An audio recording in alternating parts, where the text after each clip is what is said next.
Hello everyone and welcome to Get to Palooza. Finally getting another video out. I am really sorry for the long delay. Everybody's been fine, nobody's been sick or anything like that, but I am a biologist and summer is my busy season.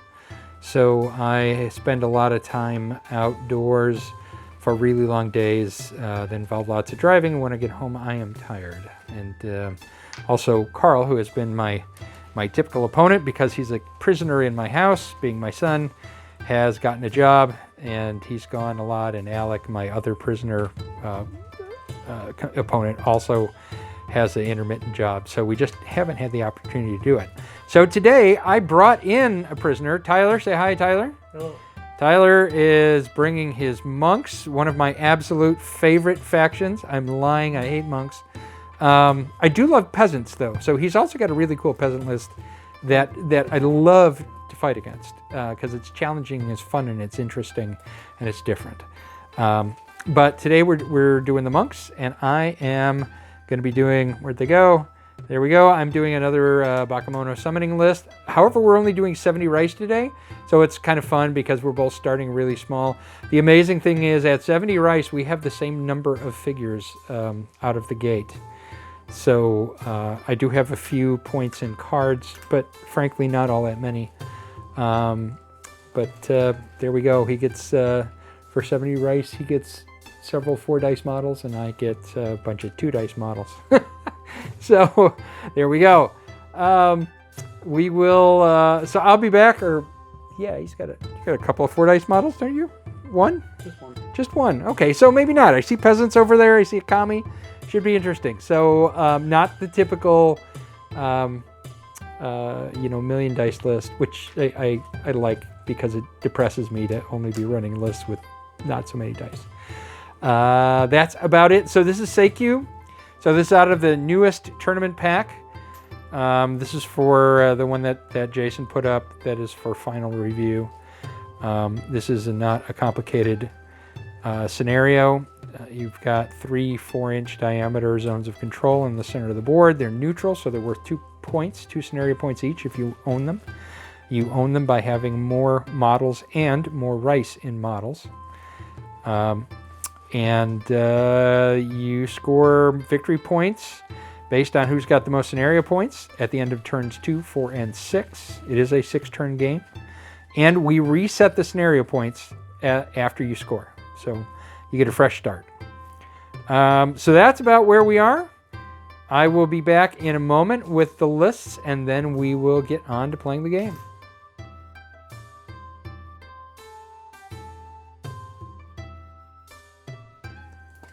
Here is 70 rice worth of summoning bakemono. I'll just go from left to right. Left we have Wei Shu, and he has got passivism. Wei Shu's job primarily is to sit on the Idol of the Deep and summon bakemono for 1 cheaper than normal and concentrate and earn a scenario point at the end of every turn that he is not dead in. He does have some decent, he's got some decent key feats, but for today, he's kind of a summoning engine. But we'll see how it goes. I like his key feats. I think he's an interesting model. So maybe as the game goes on and the summoning becomes less critical, I'll do something else entertaining with him. However, the nice thing about having him be a summoning engine is that with pacifism, as it prevents me from really doing much of anything. However, it does get me that extra scenario point. So we'll see how much difference that actually makes. I do have Wu Zhang in the back. He's in the back because the model makes me sad. I do like the Psychic Venom. I think that's probably the best thing he does. He's pretty cool. And then in the middle, of course, is Ig. Ig has got red spot mushrooms, which save me a point. So this is actually a 71-point army. But what they do is they make him impetuous, and they also make him fearless while he is impetuous. So once I pull the impetuous token, he's no longer fearless. But I decided after playing this army that I needed some way of dealing with models with fear, because I just, could not reliably pass a fear test, and I was getting my butt handed to me. Last time I tried this, I gave it track, and track is fine, except track really needs to be all-out offense, and so if for some reason I fail, track dies, and then I lose that whole gimmick. So Ig is a lot more defensive and survivable. So of course I have track in the back, so he's my second mainline fighter, and then Trepang in the front there underneath the hat. And Trepang's job primarily is to stun my opponents. He really can't do much else, but he does hand out a stun, which is nice. And then on the left, I've got the totem pole, which gets me 2 extra ki every turn. And then on the right, I've got the Idol of the Deep, which allows ki feats from models in base to base to be 1 cheaper. So basically, I'm summoning on a 5 rather than a 6, as long as I summon from a model in base to base. So that could be 2 at the very beginning, could be more than 2. Last time I played, I had a bunch of models clumped around it, but this army's small enough, I don't think I can afford to do that. So I'll basically just be using Wishu at the idol. So not a bad way to go. Anyway, there we go. There's no plan. It's just summon, summon, summon, and hope I can model him over the course of the game. They are still pretty darn easy to kill, though. Even though, you know, these are all 13, 14-point models, they go down quick. So we shall see what we shall see. Let's go over to Tyler, see what he's got.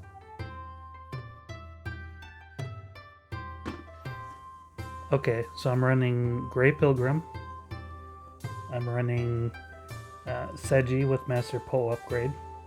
I'm running Kenko with Prayer Beads upgrade. I'm running 1 Fisherman of Rokan and 1 Kami of the Evening Flame.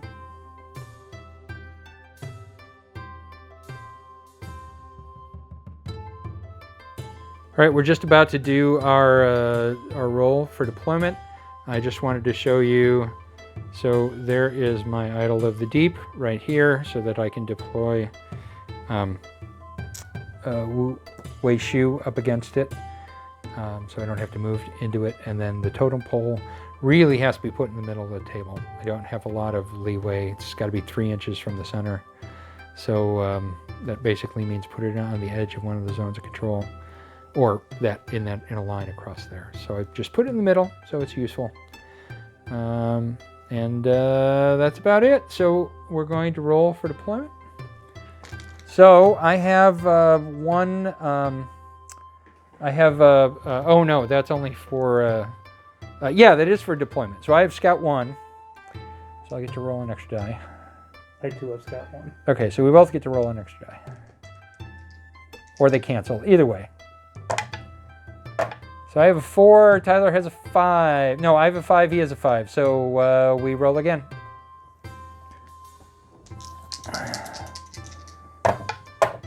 I have a 6 and Tyler has a 6.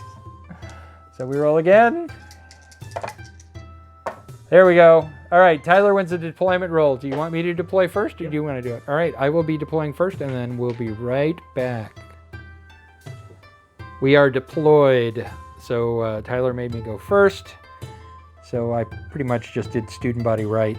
So there is my focal point, Wei Shu, at the idol, and then there are my 2 fighters, and Wu Zhang, who's going to be fire and poison, and then Trepang has Scout 1-4, so he scouted 4 inches ahead, just on this side of the cart. Not close enough to do his stun thing, obviously this turn, but maybe next turn. Anyway, that's it. Let us take, and then Tyler, he's got his fire kami and a peasant dude over there. He's got his big nasty monk in the center, and then he's got the Grey Pilgrim and another monk on the left. Seiji. So there we go. Very strong looking army, very scary. So we are going to roll to see who has initiative this first turn. You do. You want me to go first, or do you want to go first? How many models are you running? Just 5. I'll have you go first. All right, I will go first. We will be back at the end of turn 1.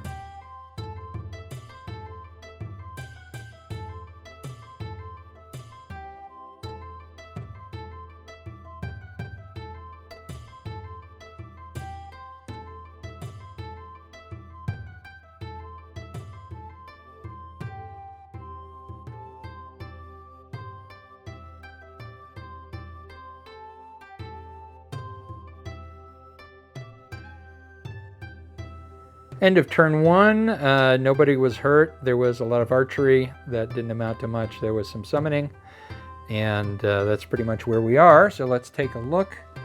On the left zone of control, in essence, Trepang, so these two guys came in and tried to shoot Track, who was really shooting resistant this game. So neither one did anything.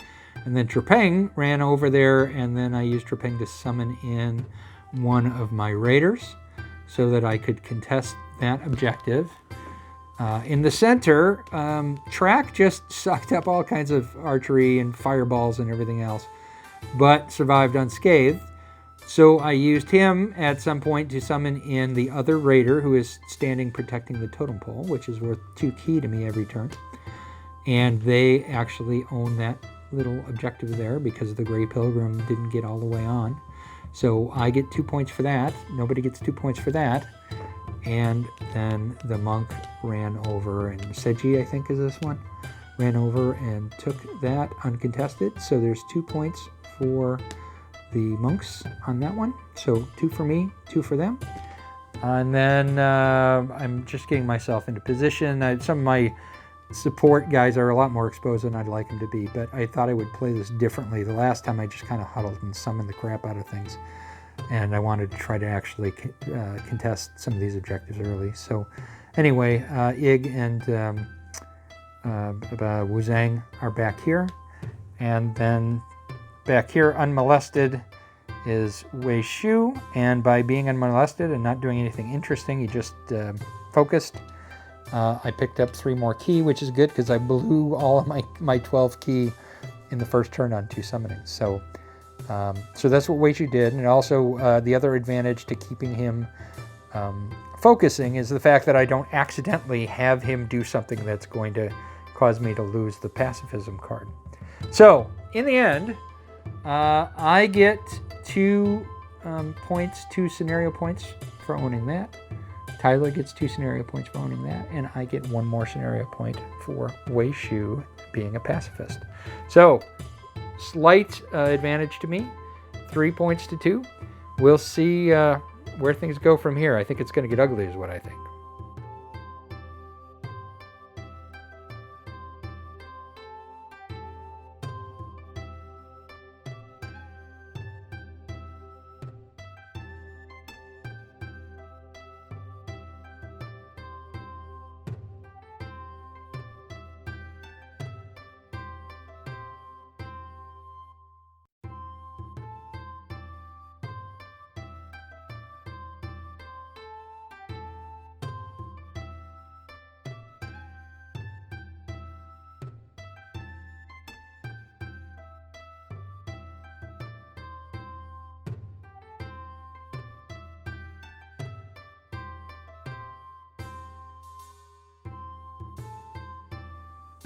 We are at the beginning of turn 2. Tyler won the command roll and is going to take the first whack at me this turn.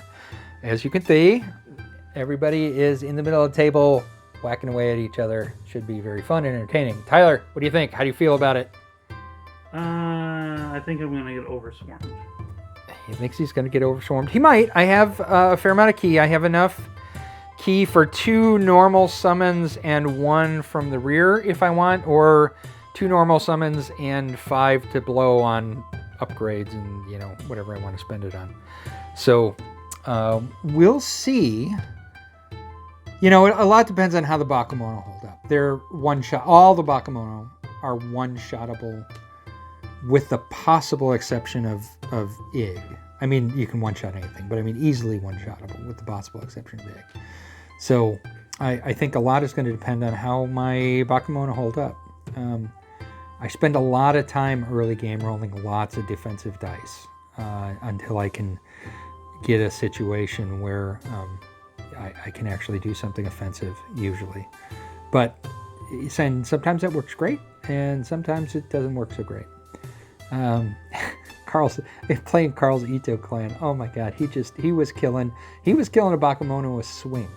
We were playing 100 rice. I was summoning in bakemono over and over and over and over, and he was killing one a swing, and it was unbelievable. So it was what carnage. So hopefully we won't see a repeat of that, though I'm a little worried. I don't think I've faced the Grey Pilgrim before, and I know the monks can be a pain in the tuchus. So we'll see how it goes. All right, that will be it. We will, hopefully I'll take some cool shots during the turn, and then I'll see you at the end of the turn.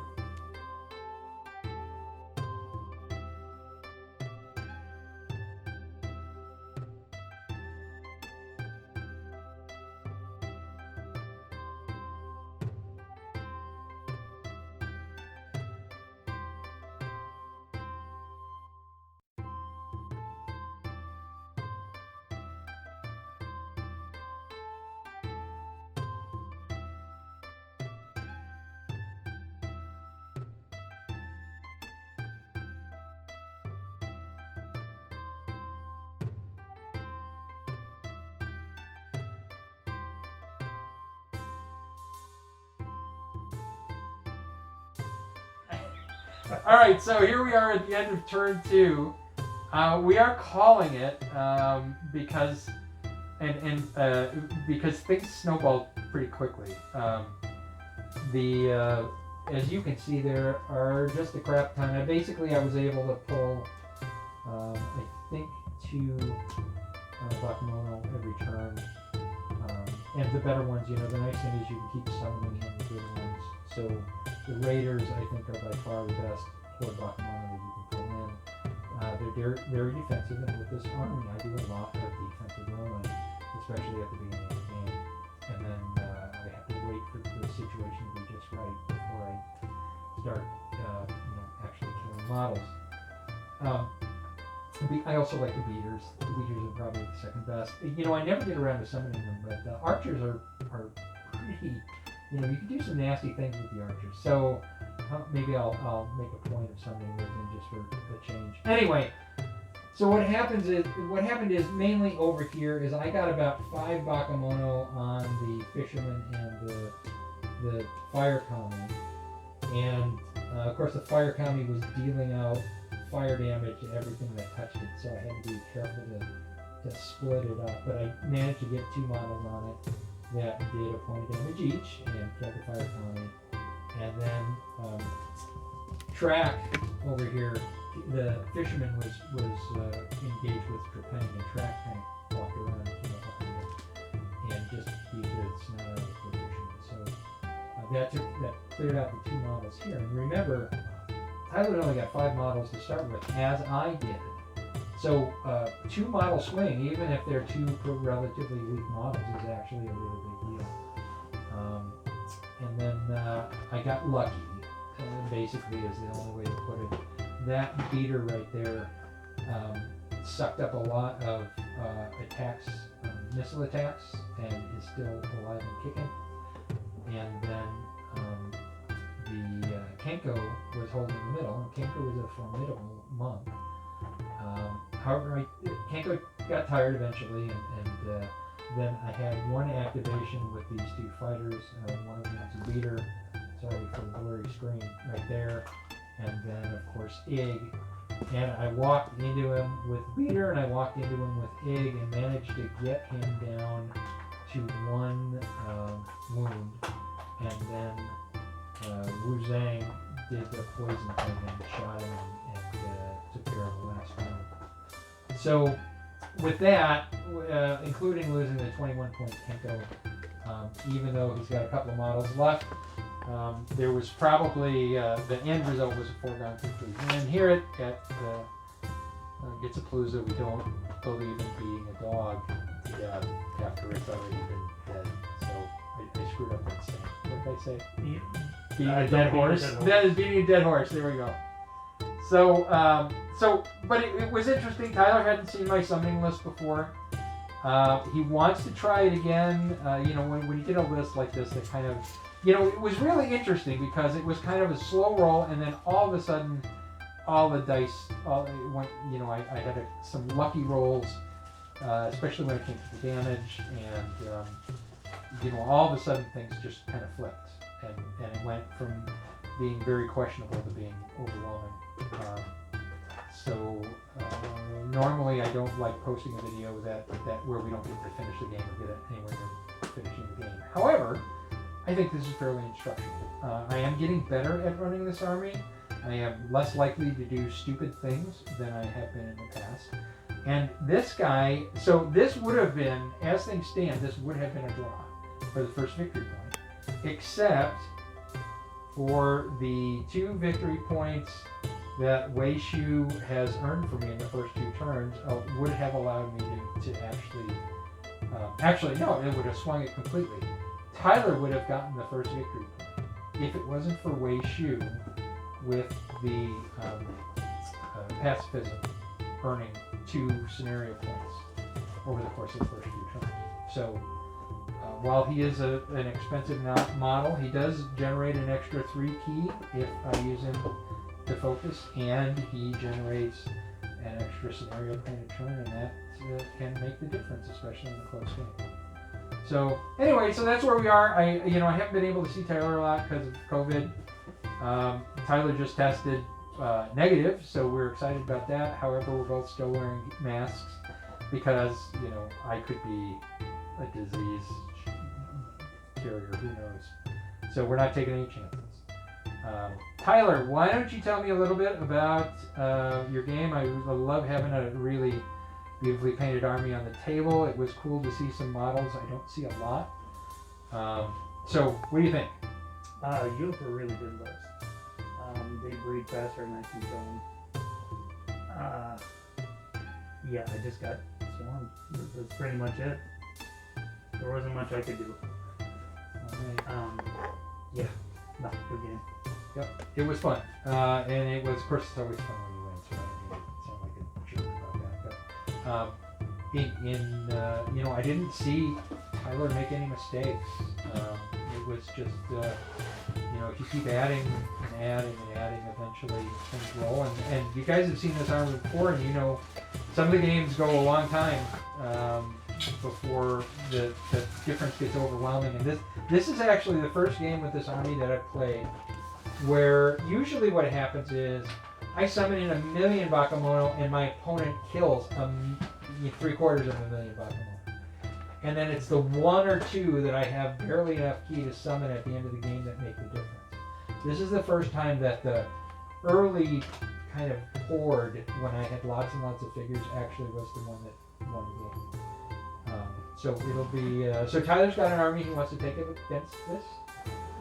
Again, we were running only 70 points, so I'm sure that, at this level, summoning is probably more powerful than it would be at a higher level, even though I'd probably be summoning more bakemono, but my opponent would have a lot more opportunity to respond to kill more points. So I guess we'll see. So Tyler, thank you again for the game. I enjoyed it. It was a lot of fun. It was great to see you again. We haven't done this enough over the last several months, but everybody's safe, everybody's healthy, and that's the best you can ask for. Thanks, guys, for joining us. I know this was short, but I hope you enjoyed it, and we will see you next time on It's a Palooza.